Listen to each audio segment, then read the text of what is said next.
అదే RTV app వార్తల్ని క్షణాల్లో చదివే అవకాశం ఉంటుంది. ఒక న్యూస్ పేపర్, ఒక టెలివిజన్ ఛానల్ మీ చేతుల్లో ఎప్పుడూ ఉంటాయి. ఓం సరస్వత్యై నమః. శరదిందు సమాకారే పరబ్రహ్మ స్వరూపిణి వాసరా పీఠనిలయే సరస్వతి నమోస్తుతే. శ్రీ బాసరా జ్ఞానసరస్వతి దేవాలయంలో వసంత పంచమి ఉత్సవాలు త్రైహన్యక దీక్షలు అనగా 3 రోజులు మాఘశుద్ధ తదియ మొదలుకొని మాఘశుద్ధ పంచమి వరకు వసంత పంచమి ఉత్సవాలు అత్యంత వైభవంగా జరుగుతున్నవి. ఇందులో భాగంగా ఈరోజు మొదటి రోజు. ఈరోజు అమ్మవారి క్షేత్రంలో చండీ సహిత మేధా దక్షిణామూర్తి యాగము, గణపతి పూజ పుణ్యాహవచ మొదలుకొని పంచమి రోజున ఆ హవనం యొక్క పూర్ణాహుతి జరుగుతుంది.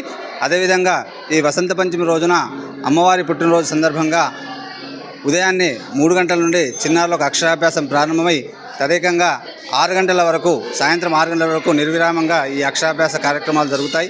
కాబట్టి ఈ వసంత పంచమి రోజున ఈ క్షేత్రంలో అమ్మవారిని దర్శించుకొని చిన్నారులకు కానీ పెద్దవాళ్ళకు కానీ సరస్వతి కృపా కటాక్షాలని పరిపూర్ణంగా పొందాలని చెప్పి కోరుతూ, అమ్మవారి యొక్క పరిపూర్ణమైన ఆశీర్వాదం అందరికీ ఉండే విధంగా ఈ యొక్క క్షేత్రాన్ని దర్శించుకొని సరస్వతి అమ్మవారి యొక్క అనుగ్రహం పొందాలని చెప్పి కోరుచున్నాము.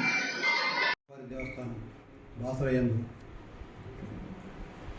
వసంత పంచమి ఉత్సవాల సందర్భంగా రేపు 2, 3 తేదీలలో భక్తులు అధిక సంఖ్యలో వచ్చే అవకాశం ఉన్నందున వారికి ఎలాంటి ఆటంకాలు కలగకుండా అన్ని ఏర్పాట్లు చేయడం జరిగింది.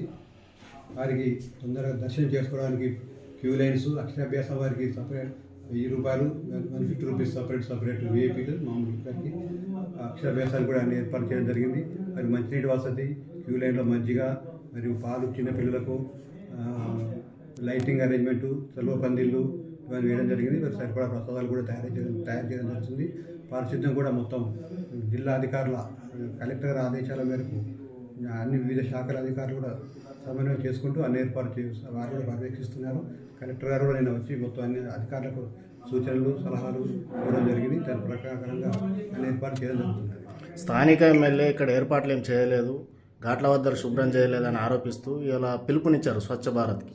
దానిపై స్వచ్ఛ బాసరా దాని గురించి మీరు బాసరా ఘాట్లో వాటర్ ఉండే, అందులో వాటర్ వెళ్ళిపోయింది. 1 year నుంచి ఉన్నటువంటి చెత్త ఈరోజు మార్నింగ్ 3 o'clock నుంచి 9 o'clock వరకు మొత్తం క్లీన్ చేయడం జరిగింది. దాదాపు ఇంతకుముందు వాటర్ ఉన్నట్లు మనకు ఏర్పాటు, అందులో లోపల నుండి మనకు వాటర్ ఉండి వాటర్ పోయిన తర్వాత బయటకు రావడం జరిగింది చెత్త అంతా. ఈరోజు మార్నింగ్ 3 o'clock నుంచి 9 o'clock వరకు మొత్తం క్లీన్ చేయడం జరిగింది.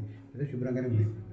సార్ ఇప్పుడు అక్కడ జేసీబీలు పెట్టి క్లీన్ చేస్తున్నారు కదా, అది ఎవరు పెట్టారు, మీరా ఎమ్మెల్యే గారా? గ్రామ పంచాయతీ వాళ్ళు వసంత పంచమి రోజే క్లీనింగ్ శుభ్రత చేస్తున్నారు కదా, దానిపైన మీరు ఏం స్పందిస్తారు? నేను ఛార్జ్ నిన్న తీసుకున్నాను ఛార్జ్. మొత్తాన్ని ఏర్పాటు నేను నుంచి పర్యవేక్షిస్తున్నాము. నేను చెత్తను గ్రహించి ఈరోజు మార్నింగ్ మొత్తం తీసేయడం జరిగింది. ఇప్పుడు గవర్నమెంట్ ఏదైనా ప్రత్యేక నిధులు ఏర్పాటు చేసిందా వసంత పంచమి? నిధులు చేయలేదు గవర్నమెంట్కి. ఎప్పుడు కూడా విడుదల చేయరట ఇక్కడ గవర్నమెంట్ నుంచి వసంత పంచమికి. సార్, ఈ లడ్డు ప్రసాదం వాళ్ళు పులోరాలో ఉప్పు ఎక్కువైందని ఆ రోజు ఎమ్మెల్యే గారు వాళ్ళని కొత్త వాళ్ళని పెట్టుకొని అంటున్నారు, మీరేమంటున్నారు సార్? లడ్డు ప్రసాదం అయితే ఎక్కువేం లేదు, కొత్త మొన్న 3 రోజుల కింద స్టార్ట్ చేశారట వాళ్ళు ట్రైనింగ్ ఇచ్చాము. వాళ్ళు మొత్తం ప్రకారం ఇట్లా చెప్తున్నారు, వీళ్ళు బాగానే ఇస్తున్నారు. మరిన్ని వీడియోస్ కోసం ఛానల్ ని సబ్స్క్రైబ్ చేయండి, లేటెస్ట్ అప్డేట్స్ కోసం వాట్సాప్ ఛానల్ ని ఫాలో చేయండి, అండ్ లింక్ డిస్క్రిప్షన్ లో ఉంది.